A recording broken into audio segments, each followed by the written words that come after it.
जादुई अंडों की खेती। गोपाल की अपनी खुद की एक छोटी सी अंडे की दुकान थी।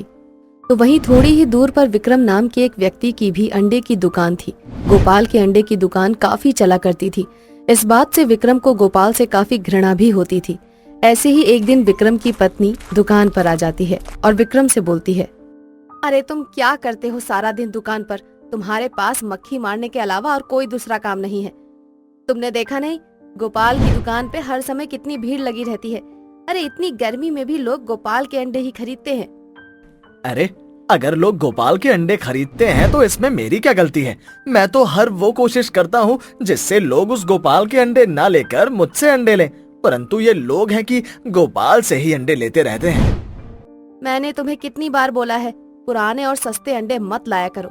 तुम्हारे इस नकली और घटिया सामान की वजह से गांव के लोग हमसे अंडे नहीं खरीदते हैं, उस गोपाल के अंडे खरीदते हैं, क्योंकि उसके अंडे ताजा और फ्रेश मुर्गी के होते हैं। हाँ, अरे भाग्यवान, तुम्हें नहीं पता मुर्गी के अंडे कितने महंगे होते हैं। यहाँ हमारे अंडे तो बिकते नहीं और तुम्हें मुर्गी के अंडे की पड़ी है। जा यहाँ से, मेरा दिमाग मत खा। जब देखो मुंह उठाकर आ जाती है दिमाग खाने। बड़ा है दिमाग वाले। जाती है यहाँ से कि नहीं? विक्रम गुस्सा करके अपनी पत्नी को वहाँ से भगा देता है, परंतु जब रात को खुद घर जाता है तो उसके दिमाग में सिर्फ गोपाल के बिकते हुए अंडे ही नजर आ रहे होते हैं। वो गुस्से में गोपाल के घर जाता है और उसके घर जाकर उसकी सभी मुर्गियों को पिंजरे से निकाल देता है, जिस वजह से सारी मुर्गियां भाग जाती हैं। और अगली सुबह जब गोपाल अपनी मुर्गियों को देखने के लिए जाता है तो उसके पिंजरे में एक भी मुर्गी नहीं होती, जिसके बाद गोपाल अपने सर पर हाथ रखकर बैठ जाता है और फूट फूट कर रोने लगता है। तभी उसकी पत्नी निशा वहाँ आ जाती है और गोपाल से कहती है, ये आपको क्या हो गया जी? आप सर पर हाथ रखकर क्यों बैठे रो रहे हैं? आपको दुकान पर नहीं जाना है क्या? आपने अभी तक अंडे भी जमा नहीं किए। अरे निशा, अंडे तो मैं तब जमा करूंगा ना जब अंडे होंगे। हमारी सारी मुर्गियां न जाने कहाँ चली गई और यहाँ पर एक भी अंडे नहीं है। दुकान में भी सिर्फ कुछ दर्जन अंडे ही बचे हैं। अब हमारा क्या होगा? जो पैसे थे वो मैंने सारे माँ के इलाज में लगा दिए। अब घर कैसे चलेगा? माता रानी हमारे साथ हैं, आप चिंता मत कीजिए और जाकर दुकान खोलिए।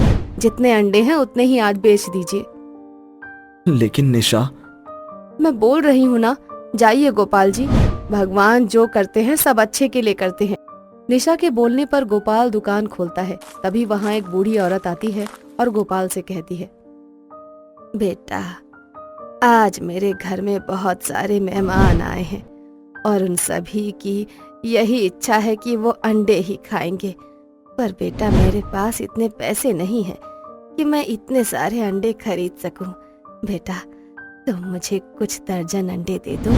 अगर तुम आज मेरी मदद कर दोगे तो मैं मेरी बेटी का रिश्ता तय कर पाऊंगी, वरना वो लोग मेरी बेटी का रिश्ता तोड़ कर चले जाएंगे।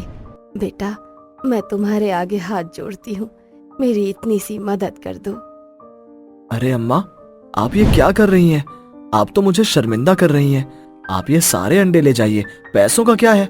वो तो हाथ का मैल है। आप अपनी बेटी का रिश्ता पक्का कर लीजिए। उसका रिश्ता पक्का हो जाएगा तो मुझे लगेगा कि मुझे मेरे पैसे मिल गए। गोपाल का नेक दिल देख वो औरत अपने असली रूप में आ जाती है और एक परी का रूप धारण कर लेती है। परी को अपने सामने देख गोपाल हैरान हो जाता है, जिसके बाद परी गोपाल से कहती है, गोपाल, तुम बहुत अच्छे इंसान हो। मुझे यहाँ तुम्हारी परीक्षा लेने के लिए भेजा गया था और तुम इस परीक्षा में सफल हुए, इसीलिए मैं तुम्हें ये कुछ बीज दे रही हूँ। तुम इन बीजों से अंडे की खेती कर सकते हो। ये अंडे जादुई होंगे, परंतु याद रखना, 1 हफ्ते बाद तुम्हें ये बीज 1 मुट्ठी अपने खेत में बोने हैं और ये जादुई अंडे की खेती सिर्फ तुम ही कर सकते हो। अगर तुम्हारे अलावा किसी और ने इन्हें हाथ भी लगाया तो उसका परिणाम अच्छा नहीं होगा। इतना बोलकर परी गोपाल को बीज देकर वहां से चली जाती है। गोपाल घर जाकर ये सारी बात अपनी बीवी को बताता है और उन बीजों से 1 मुट्ठी बीज लेकर गोपाल अपने घर के पीछे अंडे की खेती करता है। और अगली सुबह जब वो उठता है तो वो देखता है कि उस बीज से जादुई अंडे की खेती हो चुकी थी। पूरे खेत में अंडे ही अंडे थे और उनमें से कुछ अंडे बात कर रहे थे। उन अंडों को देख गोपाल उनके पास जाता है और अंडे गोपाल से बोलते हैं, हम सभी जादुई अंडे हैं, पर तुम्हें तो अपनी दुकान के लिए साधारण अंडे चाहिए ना गोपाल? हाँ। गोपाल की बातें सुनकर जादुई अंडे उसे बहुत सारे अंडे देते हैं और गोपाल से बोलते हैं, गोपाल, हम 5 दिनों तक ही तुम्हें साधारण अंडे दे पाएंगे। उसके बाद हम सभी जादुई अंडे मर जाएंगे। उसके बाद तुम्हें उस बीज में से एक मुट्ठी बीज निकाल कर उनकी खेती करनी होगी। पर याद रखना, जब हम मरेंगे तब हम एक बीज बन जाएंगे और तुम्हें हमें उठाकर संभाल कर रखना होगा। मैं सब समझ गया जादुई अंडे।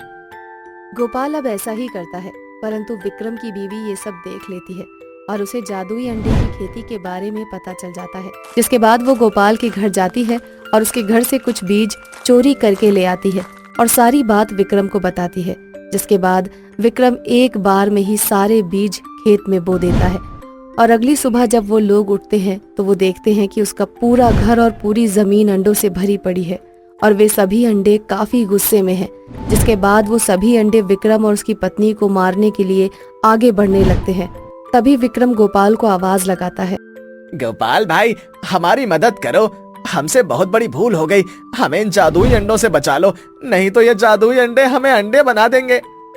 विक्रम की आवाज सुनकर गोपाल भागता हुआ विक्रम के पास आता है।